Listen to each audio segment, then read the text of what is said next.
Hello students, SB ইনস্টিটিউটের YouTube চ্যানেলে তোমাদের সবাইকে ওয়েলকাম জানিয়ে আমি সুদেশনা বিশ্বাস আজকে ইতিহাসের গুরুত্বপূর্ণ ক্লাস তোমাদের সাথে নিয়ে এসেছি। আজকের যে ইতিহাসের সেশনটি সেটি পাল বংশ সংক্রান্ত বিভিন্ন তথ্যাবলী আলোচনার জন্য আজকের সেশনটি। যারা আজকে প্রথম এসবি ইনস্টিটিউটের ভিডিও দেখছো তারা অবশ্যই এসবি ইনস্টিটিউটের ইউটিউব চ্যানেলকে সাবস্ক্রাইব করো এবং বন্ধুদের সঙ্গে শেয়ার করো, আর ভিডিও ভালো লাগলে সবশেষে একটা অবশ্যই লাইক করো। তাহলে এই জানিয়ে আজকে আমি ইতিহাসের যে গুরুত্বপূর্ণ ক্লাস মানে পাল বংশ সংক্রান্ত যে তথ্যাবলী সেগুলো আমরা আজকের ভিডিওতে আলোচনা করব। দেখো, আগের দিন আমরা কি পড়েছিলাম? শশাঙ্ক সম্পর্কে এবং হর্ষবর্ধন সম্পর্কে। ঠিক তারপর দেখো, শশাঙ্ক এবং হর্ষবর্ধনের পর আমরা যেটা নিয়ে আলোচনা করব সেটা হচ্ছে বাংলার পাল বংশ নিয়ে আজকে আমরা আলোচনা করব। প্রত্যেকেই দেখতে পাচ্ছ যে বাংলার পাল বংশ আজকের ভিডিওটার কিন্তু গুরুত্বপূর্ণ বিষয়। তাহলে যারা যারা চাইছো ভালোভাবে পড়তে বা প্রস্তুতি নিতে তারা খাতা পেন নিয়ে বসো এবং প্রত্যেকটা ইনফরমেশন যেগুলো আলোচনা হবে সেগুলো কিন্তু খাতাতে নোট ডাউন করবে। আরো একটা বিষয় তোমাদের জানাই, সেটা হচ্ছে আমাদের এসবি ইনস্টিটিউটের টেলিগ্রাম চ্যানেলটিকে যদি তোমরা সাবস্ক্রাইব করো, প্রত্যেক দিন ইউটিউবে যে ফ্রি ক্লাসগুলো দেওয়া হয় তার কিন্তু পিডিএফ, তোমরা ক্লাসের যে পিডিএফ সেটা কিন্তু টেলিগ্রাম চ্যানেলে একদম বিনামূল্যে পেয়ে যাবে। তার জন্য প্রত্যেককে কি করতে হবে? সাবস্ক্রাইব করতে হবে এসবি ইনস্টিটিউটের টেলিগ্রাম চ্যানেল। অবশ্যই কিন্তু এই সাবস্ক্রাইবটা করবে, তাহলে কিন্তু তোমরা সম্পূর্ণ ফ্রিতে ক্লাসের পিডিএফ গুলো কিন্তু পেয়ে যাবে। তাহলে সময় নষ্ট না করে প্রথমে আগে আমরা পাল বংশের বিষয়বস্তুগুলো কি রয়েছে সেটা দেখে নেব। দেখো কি রয়েছে, সবার প্রথমে দেখো পাল বংশের উদ্ভব নিয়ে আমরা আগে একটুখানি আলোচনা করব।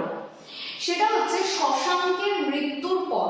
শশাঙ্কের মৃত্যুর পর প্রায় 100 বছর কি দেখেছি আমরা? বাংলাতে একটা অরাজকতার পরিস্থিতি তৈরি হয়েছে। অর্থাৎ শশাঙ্কের পর বাংলাতে কিন্তু কোনো রকমের যোগ্য শাসক ছিল না। সেই যোগ্য শাসকের অভাব থাকলে কি হবে? যে কোনো জায়গাতে অরাজকতা তৈরি হবে। আমাদের বাংলাতেও কিন্তু সেম বিষয় ঘটেছিল। শশাঙ্কের মৃত্যুর পর কেউই সেইভাবে পরিচালনা করার মতন কোনো রাজা ছিল না। সেই জন্য 100 বছর এই যে একটা অরাজকতাপূর্ণ পরিস্থিতি ছিল, যেরকম আমরা দেখি যে এই সময়কালটাকে কি বলি আমরা? মাৎসন্যায় যুগ বলি। কেন মাৎসন্যায় যুগ বলি? কারণ যেরকম একটা পুকুরের মধ্যে বিভিন্ন যদি অনেক মাছ থাকে তাহলে সেখানে বড় মাছগুলো কি করবে? যদি সঠিক পরিচালক কেউ না থাকে বড় মাছগুলো কি করবে? ছোট মাছগুলোকে যখন যেভাবে পাবে খেয়ে নেবে। সেম বিষয় হয়েছিল বাংলাতে। সেই সময় যোগ্য রাজা বা পরিচালকের অভাবে কিন্তু কি হতে শুরু করেছিল? সেই সময় দেখা গেল যে যত সামন্ত রাজা যারা একটু বড় তারা কি করতে শুরু করলো? তারা ছোট ছোট রাজাদেরকে বা যারা দুর্বল ছিল তাদেরকে কিন্তু কি করতে শুরু করলো? তাদের উপর অত্যাধিক হারে অত্যাচার করতে শুরু করলো। সেই সময় দাঁড়িয়ে যোগ্য সুশাসকের অভাব থাকার জন্য যে সমস্ত ছোট ছোট রাজাদের আবির্ভাব হলো তারা কিন্তু আবার পুনরায় কি হতে শুরু করলো? তারা পুনরায় কিন্তু অত্যাচারের কবলে পড়ে কিন্তু নিজেদেরকে গুটিয়ে নিতে শুরু করলো বা পরাজিত হতে শুরু করলো। সেই সময়কালে দেখা যাচ্ছে যে ওই জায়গাটায় মানে বাংলার মানুষজন একজনকে দলপতি হিসেবে কিন্তু মেনে নিতে চাইছিল, যে একজন আমাদের দলপতি থাকবে, সে কি করবে? বাংলাটাকে পরিচালনা করবে, কোথায় কিভাবে রাজ্যটা পরিচালনা হবে সেগুলো দেখাশোনা করবে, মানে অঞ্চলটা পরিচালনা হবে। সেই জন্য কিন্তু গোপালকে তারা নির্বাচন করলো। তাহলে এক্ষেত্রে দেখো এই যে পাল বংশ, সেখানে কিন্তু আমাদের মাথায় রাখতে হবে এই যে সামন্ত রাজাদের কথা বলছি, সামন্ত বড় সামন্ত রাজারা ছোট সামন্ত রাজাদেরকে কি প্রচন্ড অত্যাচার করছে, এবং সেখান থেকে কিন্তু গোপালকে ওই অঞ্চলের মানুষজন কি করতে চাইছে? দলপতি হিসেবে দেখতে চাইছে। তারা চাইছে যে গোপাল এসে আমাদের পুরো অঞ্চলটাকে পরিচালনা করুক এবং অঞ্চলটাকে সুপ্রতিষ্ঠিত করুক, সঠিকভাবে পরিচালিত করুক। তার জন্য কিন্তু পাল বংশের উত্থান ঘটে। শুধুই যে এবং পিতামহ এরা কিন্তু প্রত্যেকেই ভীষণভাবে ওই অঞ্চলের মানুষজনের খুব কাছের ব্যক্তি বা খুবই আর কি মানে তারা আর কি খুবই আদর্শ ব্যক্তি ছিলেন। পরবর্তীকালে গোপালকে তারা কিন্তু যার জন্য দলপতি হিসেবে নির্বাচন করতে চাইলেন। প্রথমেই দেখো কি রয়েছে, এই যে মাৎসন্যায় যেটা বললাম, শশাঙ্কের মৃত্যুর পর বাংলাতে কি ছিল, প্রকৃত রাজা যে সঠিকভাবে কোনো জায়গাকে চালিয়ে নিয়ে যাবে এই রকম রাজার কিন্তু অভাব আমরা দেখতে পাচ্ছি। সেই সময় পাল বংশের যেটা পূর্ব মুহূর্ত, এই যে সঠিক পরিচালকের যে অভাবের যে সময়কাল, এই যে অরাজকতা চলছে বাংলাতে, সেটাই মাৎসন্যায় মানে মৎস্যের ন্যায়। যে কোনো পুকুরে বড় মাছ থাকলে তারা কি করবে, যথেচ্ছভাবে ছোট মাছকে খাদ্য হিসেবে গ্রহণ করবে। এরকমই হচ্ছিল সেই সময়। যত বড় সামন্ত রাজা ছিল তারা কি করছিল, তারা সমস্ত ছোট ছোট রাজাদেরকে তাদের উপর অত্যাচার করা, তাদেরকে পরাজিত করে তাদের জায়গাগুলোকে দখল করে নিচ্ছিল। সুতরাং কোনো ভালো শাসক বা সুশাসক কিন্তু এই সময় ছিল না। এবার দেখো তারপরে কি রয়েছে, ত্রিদলীয় সংগ্রাম বা ত্রিশক্তি সংগ্রাম। এটা খুব গুরুত্বপূর্ণ পাল বংশ পড়ার ক্ষেত্রে। সেটা হচ্ছে কনৌজ। আমরা জানি যে পাল বংশের যদি প্রতিষ্ঠাতার কথা বলি তাহলে আমরা কাকে দেখতে পাই, গোপালকে দেখতে পাই। আবার গোপালের পরবর্তী সময়ে কিছুদিন খুব সুন্দরভাবে পরিচালিত হচ্ছিল, পরে আবার দেখা গেল অরাজকতা, এবং পরবর্তীকালে আবার পাল বংশের দ্বিতীয় প্রতিষ্ঠাতা হিসেবে আমরা কাকে পাই, প্রথম মহিপালকে পাই। তাহলে এই জিনিসগুলো তো আমরা জানবো। তার আগে দেখে নেবো যে এই পাল বংশের একটা গুরুত্বপূর্ণ ঘটনা, সেটা হচ্ছে ত্রিশক্তি সংগ্রাম। পাল বংশের যদি আমরা রাজধানীর কথা বলি তাহলে সেটা অবশ্যই মগধ। এবং এর সাথে আরো একটা জিনিস, পালদের যদি আদি বাসস্থানের কথা জানতে চাই তাহলে বলবে কি, বরেন্দ্র ভূমি। তাহলে পালদের আদি বাসস্থান কোথায় ছিল, বরেন্দ্র ভূমিতে ছিল পালদের আদি বাসস্থান। এবার দেখো কি বলছে, কনৌজ তথা মগধরাজ হর্ষবর্ধনের মৃত্যুর পর সম্রাটহীন কনৌজ, মানে সেই সময় হর্ষবর্ধন যখন মারা গেলেন কোন সম্রাট কিন্তু কনৌজের ছিল না। সেই সময় উত্তর ভারতের উত্তরাধিকারী কে হবেন সেটা নিয়ে রীতিমতো কি শুরু হয়ে গেল, সংগ্রাম তৈরি হয়ে গেল। এখানে দেখো কাদের মধ্যে, তাই নিয়ে মালবের প্রতিহার রাজ মানে প্রতিহার বংশ, দাক্ষিণাত্যের রাষ্ট্রকূট বংশ আর বাংলার পাল বংশের মধ্যে অস্তিত্ব, কে ওই উত্তর ভারতের জায়গাগুলো দখল করবে, কে শাসন করবে, সেটা নিয়ে কিন্তু রীতিমতো তাদের মধ্যে একটা লড়াই বা সংগ্রাম চলেছিল। ইতিহাসে এটাকে ত্রিশক্তি সংগ্রাম বলা হয়। তাহলে এটা খুব ভালোভাবে মনে রাখবে, খুব বিখ্যাত ঘটনা পাল বংশের, প্রায়ই দেয় ত্রিশক্তি সংগ্রাম কোন বংশের বা কোন বংশের শাসনাধীন সময়ে ঘটেছিল। তাহলে এটা হবে কিন্তু পাল বংশের সময়ে এটা ঘটেছিল। আর কি কোন কোন বংশ এখানে যোগদান করেছিল এই ত্রিশক্তি সংগ্রাম, কারা উত্তর ভারতের অধিকার নেবে সেটা নিয়ে কাদের মধ্যে সংগ্রামটা হয়েছিল, তখন মনে রাখবে মালবের প্রতিহার রাজ, দাক্ষিণাত্যের রাষ্ট্রকূট রাজ এবং বাংলার পাল রাজা। এরা কিন্তু নিজেদের মধ্যে নিজেদেরই অস্তিত্ব রক্ষার জন্য এই সংগ্রামটা করেছিল। পরেরটা দেখো, পরের বিষয়ে কি বলছে, সবার প্রথমে দেখো পাল বংশের যিনি ছিলেন প্রতিষ্ঠাতা তিনি কে, তিনি হচ্ছেন গোপাল। কি বলছে, বাংলার মানুষ মাৎসন্যায়ের কবল থেকে রক্ষার জন্য সামন্ত রাজাদের সদিচ্ছায় গোপাল নামে এক জনৈক সামন্ত রাজাকে বাংলার সিংহাসনে বসালেন।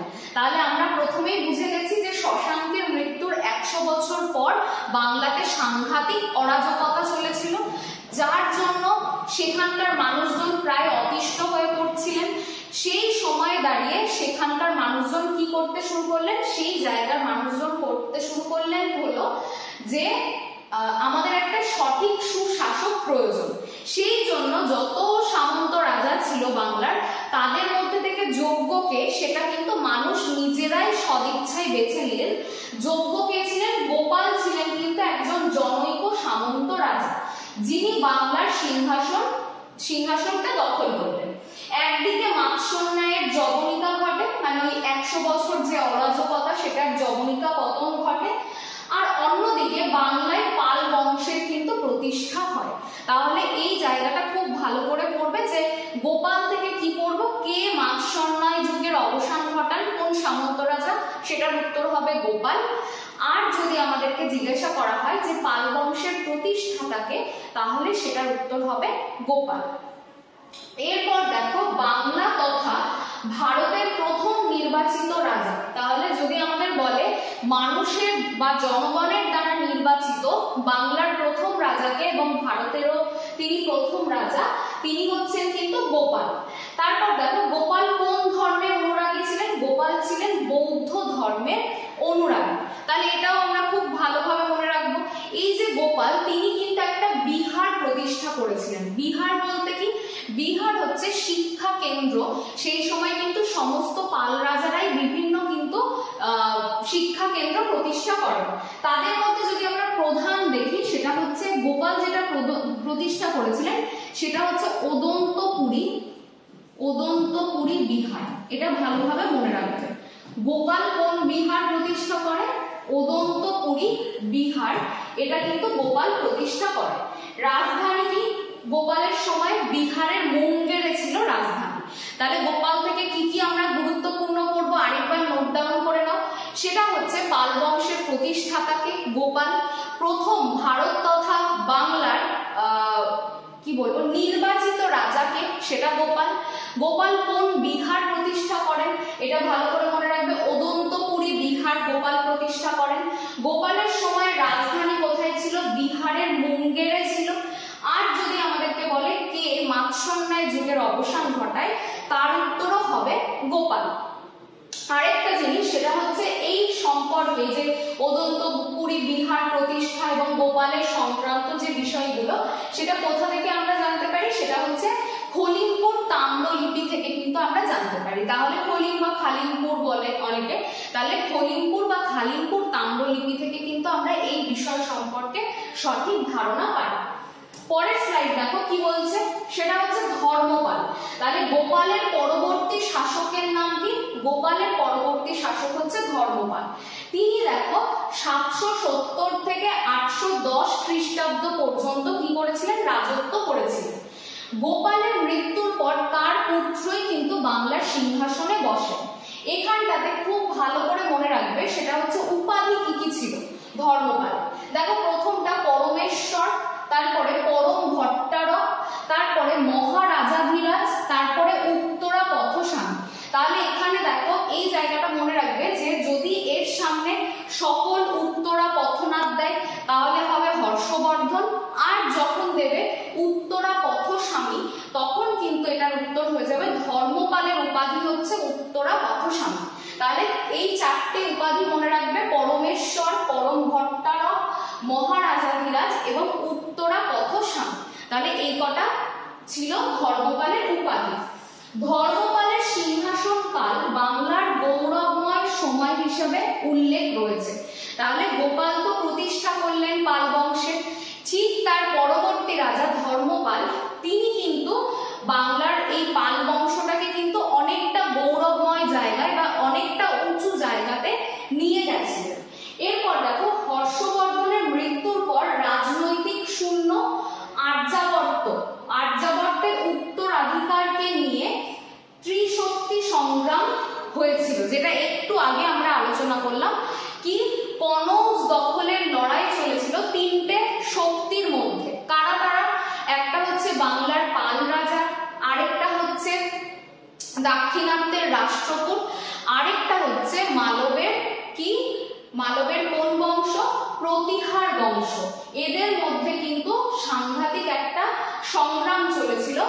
ধর্মপাল কনৌজের ইন্দ্রায়ুধকে বিতাড়িত করে নিজ মনোনীত চক্রায়ুধকে সিংহাসনে বসান। তাহলে এই জায়গাটা কিন্তু বিখ্যাত, বলতেই পারে কোন রাজার সময় ত্রিশক্তি সংগ্রামটা সংঘটিত হয়, সেটা কিন্তু ধর্মপালের সময়।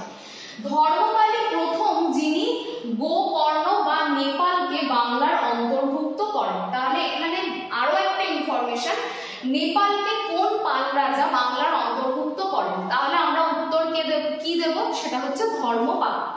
তারপর দেখো প্রতিহার রাজ নাগভট্ট ধর্মপালকে পরাজিত করে কনৌজ দখল করলে রাষ্ট্রকূট বংশীয় রাজ তৃতীয় গোবিন্দ নাগভট্টকে পরাজিত করে দাক্ষিণাত্যে কি ফিরে গেলেন এবং রাজশূন্য কনৌজ পুনরায় ধর্মপাল অধিকার করলেন। তাহলে এই যে ত্রিশক্তি সংগ্রাম হলো, তার সর্বশেষ বিষয়টা কি দাঁড়ালো? ধর্মপাল কিন্তু পুনরায় ওই কনৌজকে কি করে নিলেন? দখল করে নিলেন। তাহলে এই জায়গাগুলো কিন্তু প্রত্যেকটাই ধর্মপাল থেকে খুব ইম্পর্টেন্ট। পরেরটা দেখো, যদি আমরা ছবিটা দেখি, এখানে দেখো ম্যাপের মধ্যে কিছু জিনিস রয়েছে।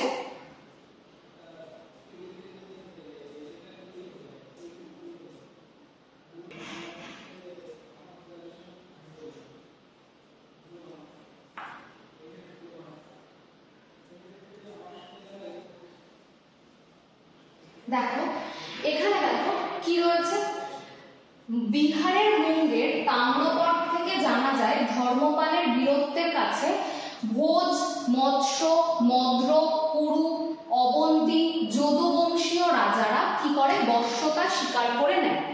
এরপর দেখো ধর্মপাল একদিকে যেমন প্রজা হিতৈষী ছিলেন রাজা, অন্যদিকে ধর্মানুরাগীও ছিলেন। তিনি প্রজা হিতৈষীও ছিলেন, আবার ধর্মানুরাগীও ছিলেন। তিনি শিক্ষা সংস্কৃতির জন্য মগধে খুব খুব ইম্পর্টেন্ট, সেটা হচ্ছে বিক্রমশিলা বিশ্ববিদ্যালয় স্থাপন করেছিলেন। আর অদন্তপুরী বিহারটা কিন্তু মনে রাখবে কে স্থাপন করেছিলেন? গোপাল স্থাপন করেছিলেন। সোমপুরী বিহার নির্মাণ করেন তিনি, যেখানে বৌদ্ধ বিদ্যা চর্চা করা হতো। তার মানে ধর্মপালের সময়ে যে বিহার দুটো বা শিক্ষা স্থলগুলো গড়ে উঠেছিল, তাদের মধ্যে প্রথম যেটা, সেটা হচ্ছে বিক্রমশিলা বিশ্ববিদ্যালয়, আরেকটা হচ্ছে সোমপুরী বিহার। এই দুটো কিন্তু পরীক্ষায় আসার মতো গুরুত্বপূর্ণ প্রশ্ন হচ্ছে এই দুটো। এরপরে দেখো গর্গ নামে এক জনৈক ব্রাহ্মণ, তার কি ছিলেন? প্রধানমন্ত্রী ছিলেন, যিনি তাকে পরম সৌগত উপাধিতে ভূষিত করেন। তার মানে এটুকুও কিন্তু মোটামুটি আমাদের ইনফরমেশন নিয়ে রাখতে হবে। এবার এই জায়গাটাতে দেখো পুরো পালদের সময়কালের যে জায়গাটা ম্যাপটা রয়েছে, এই জায়গাটাতে দেখতে পাচ্ছ যে রাষ্ট্রকূটদের সম্পর্কে লেখা রয়েছে, রাষ্ট্রকূটদের সম্পর্কে। আর এখানটাতে দেখো এই যে এই জায়গাটা হচ্ছে কনৌজের মধ্যে পড়ছে, এটা মথুরা, এটা নেপাল, এই জিনিসগুলো মোটামুটি রয়েছে। এটা পাটলিপুত্র, এই জায়গাগুলো কিন্তু রয়েছে। তাহলে দেখতে পাচ্ছ, এবং এখানে উজ্জয়িনী, এখানে মালবা। তাহলে এগুলো কিন্তু সবই ম্যাপের মধ্যে লোকেশন করে দেখানো রয়েছে যে পাল ডাইনেস্টিটা কোথায় কোথায় রয়েছে। সেটা ছিল কিন্তু এই উত্তর ভারতের বিভিন্ন জায়গা, যেটাকে আমরা আর্যাবর্ত বলে থাকি, সেখানে কিন্তু অবস্থিত ছিল। পরেরটা দেখো কি রয়েছে। পরেরটা এটা হচ্ছে দেবপাল, মানে ধর্মপালের পরবর্তী বা ধর্মপালের মৃত্যুর পর তার যে সুযোগ্য পুত্র দেবপাল, তিনি বাংলার সিংহাসনে বসেন। সময়কালটা কেমন? সময়কাল হচ্ছে 810 থেকে 850 খ্রিস্টাব্দের মধ্যে। আর কি বলছে? বলছে পাল বংশের শ্রেষ্ঠ সম্রাট বলা হয় এই দেবপালকে। তার সম্পর্কে কোথা থেকে আমরা জানতে পারি? কোন স্তম্ভলিপি বা কোন শিলালিপি থেকে জানতে পারি? সেটা কিন্তু অবশ্যই কমেন্ট সেকশনে জানাবে। পাল বংশের শ্রেষ্ঠ সম্রাটকে, তাহলে পাল বংশের শ্রেষ্ঠ সম্রাট হচ্ছেন দেবপাল। তিনি তার ব্রাহ্মণ মন্ত্রী দর্ভপাণির সহায়তায় উৎকল, হুন, গুর্জর, দ্রাবিড়, এই সমস্ত কম্বোজ, এদেরকে পরাজিত করে উত্তর ভারতের সার্বভৌম একটা সম্রাট হয়ে ওঠে। তাহলে এখানটাতে উৎকল, হুন, গুর্জর, দ্রাবিড় এবং তার সাথে কম্বোজ, এদেরকে পরাজিত করে দেবপাল কি হয়ে উঠলেন? তিনি একজন স্বাধীন সার্বভৌম রাজা। পরে দেখো তিনি একদিকে গুর্জর বংশীয় রাজা মিহির ভোজ বা প্রথম ভোজকে পরাজিত করেন, অন্যদিকে রাষ্ট্রকূট রাজ অমোঘ বর্ষকে পরাজিত করে তার সাম্রাজ্য উত্তর হিমালয় থেকে একদম দক্ষিণে বিন্ধ্য, দক্ষিণ না আমরা বলতে পারি মধ্য ভারতের আরেকটু দক্ষিণে বিন্ধ্য পর্বত পর্যন্ত নিয়ে আসে।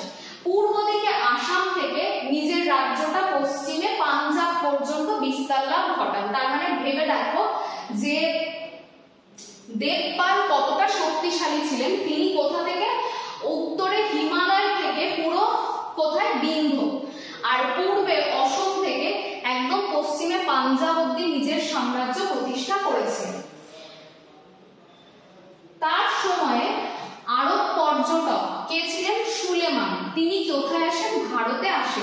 তাহলে দেবপালের সময় কোন পর্যটক ভারতে আসেন? দেবপালের সময় আরব পর্যটক সুলেমান ভারতে আসেন। তার সময় নালন্দা বিশ্ববিদ্যালয়ের খ্যাতি সারা বিশ্বে ছড়িয়ে পড়ে। তাহলে দেবপালের সময় কি ঘটেছিল? নালন্দা বিশ্ববিদ্যালয়ের খ্যাতি কিন্তু চারিদিকে ছড়িয়ে পড়েছিল। আর কি, সুমাত্রার রাজা বালপুত্রদেবকে বৌদ্ধ মঠ নির্মাণের জন্য তিনি 5টা গ্রাম কি করেন? দান করেন। তাহলে দেবপাল কিন্তু বৌদ্ধ ধর্মের যথেষ্ট অনুরাগী ছিলেন, তিনি কি করেছিলেন? 5টা গ্রাম কিন্তু দান পর্যন্ত করেছিলেন। এরপর আসছে হচ্ছে প্রথম মহিপাল। তাহলে দেবপালের মৃত্যুর পর পাল সাম্রাজ্য কি হতে শুরু করলো? পাল সাম্রাজ্য কিন্তু ধীরে ধীরে পতনের দিকে আবার এগোচ্ছে। মানে সেই সময়কার যে শাসকরা ছিল, দেবপালের পরবর্তী শাসক, তারা কিন্তু প্রত্যেকেই ভীষণ দুর্বল শাসক ছিলেন। তারা কেউ ঠিকভাবে কিন্তু সাম্রাজ্যটাকে পরিচালনা করতে পারছিলেন না। পরবর্তীকালে আবার কে এটাকে পরিচালনা করতে পারলেন? প্রথম মহিপাল। তাহলে যদি বলে পাল বংশের দ্বিতীয় প্রতিষ্ঠাতাকে, সেটা হবে প্রথম মহিপাল। কারণ প্রথম প্রতিষ্ঠাতা তো ছিল গোপাল, পরবর্তীকালে দেবপালের পরে আবার কিন্তু পাল বংশের ধীরে ধীরে ধীরে ধীরে অবনতি হয়। কোথায় গিয়ে সেটা আবার ঠিকঠাক হলো?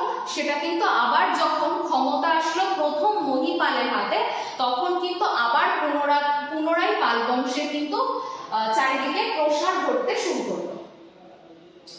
তাহলে এটা ভালো করে মনে রাখবে, দ্বিতীয় প্রতিষ্ঠাতা। দেখো, তৎকালীন রাষ্ট্রকূট প্রতিহার কম্বোজ রাজারা মগধে আক্রমণ করে মগধের শক্তিটাকে বিনষ্ট করতে থাকে। তারপরে প্রথম মহিপাল নবম পাল রাজা রূপে সিংহাসনে বসে পাল রাজত্ব পুনরুদ্ধার করেন। তাহলে এটা তো আমরা একদম নিজেরাই জানি, মানে আমি এইমাত্রই আলোচনা করলাম যে পাল বংশ দেবপালের পর থেকে ধীরে ধীরে হারিয়ে যেতে শুরু করলো, সেটা আবার পুনরায় উত্থানের দিকে নিয়ে গেলেন প্রথম মহিপাল। এই জন্য তাকে পাল সাম্রাজ্যের দ্বিতীয় প্রতিষ্ঠাতা বলা হয়। পরেরটা দেখো, তার সময় নালন্দা এবং সারনাথে দুটো বৌদ্ধ মঠ, কাশীতে একটা হিন্দু মন্দির, এগুলো কিন্তু প্রত্যেকটাই প্রতিষ্ঠা পায়। তাহলে দেবপালের সময় কি কি ঘটনা ঘটেছিল? দেবপালের সময় আমরা দেখছি নালন্দা এবং সারনাথে দুটো বৌদ্ধ মঠ আর কাশীতে একটা হিন্দু মন্দির প্রতিষ্ঠিত হয়েছে। প্রথম মহিপালের পুত্র দ্বিতীয় মহিপালের সময়ে উত্তরবঙ্গে, এই যে উত্তরবঙ্গের জলপাইগুড়িতে একটা বিদ্রোহ হয়, সেটা হচ্ছে কৈবর্ত বিদ্রোহ নামে পরিচিত। কৈবর্ত বিদ্রোহের নেতা ছিলেন দিব্য বা দিব্যক বলে পরিচিত। দিব্যকের কাছে দ্বিতীয় মহিপাল পরাজিত এবং নিহত হন। তাহলে প্রথম মহিপালের পুত্র, তিনি আবার পরবর্তী শাসক হন দ্বিতীয় মহিপাল। যেটা খুব ইম্পর্টেন্ট, দ্বিতীয় মহিপালের সময় কি হয়েছিল? কৈবর্ত বিদ্রোহ হয়েছিল। কৈবর্ত বিদ্রোহের নেতাকে, সেটা হচ্ছে দিব্যক ছিলেন কৈবর্ত বিদ্রোহের নেতা। তাহলে এই কটা ইম্পর্টেন্ট, ভীষণ ইম্পর্টেন্ট হচ্ছে যে নালন্দা এবং সারনাথে দুটো বৌদ্ধ মঠ তৈরি হয়েছিল, আর ইনি ছিলেন কি? দ্বিতীয় প্রতিষ্ঠাতা পাল বংশের। পরেরটা দেখো, পরের স্লাইডে রয়েছে কি? রামপাল। তাহলে প্রথম মহিপালের পর তার পুত্র ক্ষমতায় বসেন দ্বিতীয় মহিপাল। এরপরে দেখো 1077 থেকে 1130 খ্রিস্টাব্দ পর্যন্ত দ্বিতীয় মহিপালের মৃত্যুর পর দুর্দশাগ্রস্ত বাংলার পাল সাম্রাজ্য কি হতে শুরু করলো? খণ্ড বিখণ্ড হতে শুরু করলো। তাহলে কি মনে রাখবো যে আমরা দ্বিতীয় মহিপালের মৃত্যুর পর বাংলা সাম্রাজ্য কিন্তু ভাগ হতে শুরু করছে, পাল সাম্রাজ্য। দেশের সংকটময় পরিস্থিতিতে দ্বিতীয় মহিপালের ভাই রামপাল বাংলার সিংহাসনে বসেন। তাহলে দ্বিতীয় মহিপালের কে বসলেন? পুত্র নয়, ভাই, তিনি হচ্ছেন রামপাল। দিব্যকের ভাতৃপুত্র ভীমকে পরাজিত করে নিজ পিতৃভূমি কৈবর্তদের কাছ থেকে পুনরুদ্ধার করেন। তাহলে যদি আমাদের প্রশ্ন দেয় কৈবর্ত বিদ্রোহ কার সময়ে হয়েছিল, তাহলে দ্বিতীয় মহিপাল। তারপর যদি দেয় কোন রাজা কৈবর্ত বিদ্রোহ রোধ করে পুনরায় সিংহাসনে বসে, তখন কিন্তু আমরা লিখবো রামপাল। তারপর তার এই বীরত্বের কাহিনী সন্ধ্যাকর নন্দী রচিত রামচরিত গ্রন্থে উল্লেখ আছে। পাল যুগের যদি সেটা হচ্ছে সন্ধ্যাকর নন্দী। ইনি ছিলেন পাল যুগের শ্রেষ্ঠ সম্রাট। রামপালের উত্তরসূরি রূপে তৃতীয় গোপালের পুত্র দুর্বল শাসক মদন পাল পাল বংশের সিংহাসনে বসে। তাহলে রামপালের উত্তরসূরি হিসেবে একজন দুর্বল শাসক, তিনি ছিলেন মদন পাল, তিনি কিন্তু পাল সিংহাসনে বসেন। ইনি ছিলেন, এই যে মদন পাল, ইনি ছিলেন পাল বংশের কি শেষ শাসক। 1098 খ্রিস্টাব্দ নাগাদ রাঢ় অঞ্চলের সামন্ত রাজা বিজয় সেন তাকে পরাজিত করে। তাকে মদন পালকে পরাজিত করছে কে? বিজয় সেন। এবং এর মাধ্যমে পাল বংশের অবসান ঘটে এবং সেন বংশের উত্থান ঘটে। তার মানে প্রত্যেকটা বংশ যখন শেষ হয়ে যায় তার পেছনে কোনো না কোনো কারণ কাজ করে, প্রত্যেকটা বংশ শেষ হয়ে যাওয়ার পেছনে। এখানেও কিন্তু আমরা দেখতে পাচ্ছি যে পাল বংশ যখন শেষ হচ্ছে তখন কাদের উত্থান ঘটছে? সেন বংশের উত্থান ঘটছে। সেন বংশের শাসককে বিজয় সেন, ইনি কিন্তু এই মদন পালকে কি করেছিলেন? মদন পাল ছিলেন ভীষণ দুর্বল শাসক, তাকে কি করেছিলেন? তাকে কিন্তু পরাজিত করে পাল বংশের অবসান ঘটান এবং কি হয়, ধীরে ধীরে আমাদের বাংলাতে সেন বংশের কিন্তু উত্থান ঘটতে শুরু হয়। তাহলে এই ছিল আজকে পাল বংশের যে আলোচনাটা হওয়ার মানে ছিল আর কি, পাল বংশ সংক্রান্ত, সেটা আলোচনা করলাম আজকের ভিডিওতে। পরের দিন আমরা জানি যে বিজয় সেনের মাধ্যমে সেন বংশের প্রতিষ্ঠা হতে শুরু করলো। সেখান থেকে আমরা পরের দিনের ক্লাসে কিন্তু অবশ্যই আলোচনা করব। সুতরাং যারা যারা ফ্রি ক্লাসের পিডিএফ চাইছো তারা এসবি ইনস্টিটিউট সার্চ করে সাবস্ক্রাইব করো টেলিগ্রামে গিয়ে। এবং তার সাথে আরো একটা জায়গা ভালো করে মনে রাখবে, সেটা হচ্ছে সমস্ত চাকরির পরীক্ষার প্রিপারেশন এসবি ইনস্টিটিউটে করানো হয়। যারা চাইছো তোমরা ফ্রি ক্লাস করতে তারা ইউটিউবের এসবি ইনস্টিটিউটের চ্যানেলটিকে অবশ্যই সাবস্ক্রাইব করে রাখো। আর ভিডিও ভালো লাগলে একটা লাইক শেয়ার এগুলো তোমরা করতেই পারো, এগুলো করতে কোনো রকমের অর্থের খরচ হয় না। সুতরাং তোমাদের লাইক শেয়ার আমাদের কাছে ভীষণভাবে প্রয়োজনীয়। যারা চাইছো অ্যাডমিশন নিতে তারা অবশ্যই ইনস্টিটিউটের নাম্বার 9328555315 এই নাম্বারটিতে ফোন করে যোগাযোগ করো যারা ভর্তি হতে চাইছো। আজকে এই পর্যন্তই, পরের দিন দেখা হবে সেন বংশের ইতিহাস নিয়ে পরবর্তী ক্লাসে। ততক্ষণ প্রত্যেকে ভালো থেকো, গরমে সুস্থ থেকো এবং পড়াশোনা চালিয়ে নিয়ে যাও। সবাইকে ধন্যবাদ জানিয়ে ভিডিও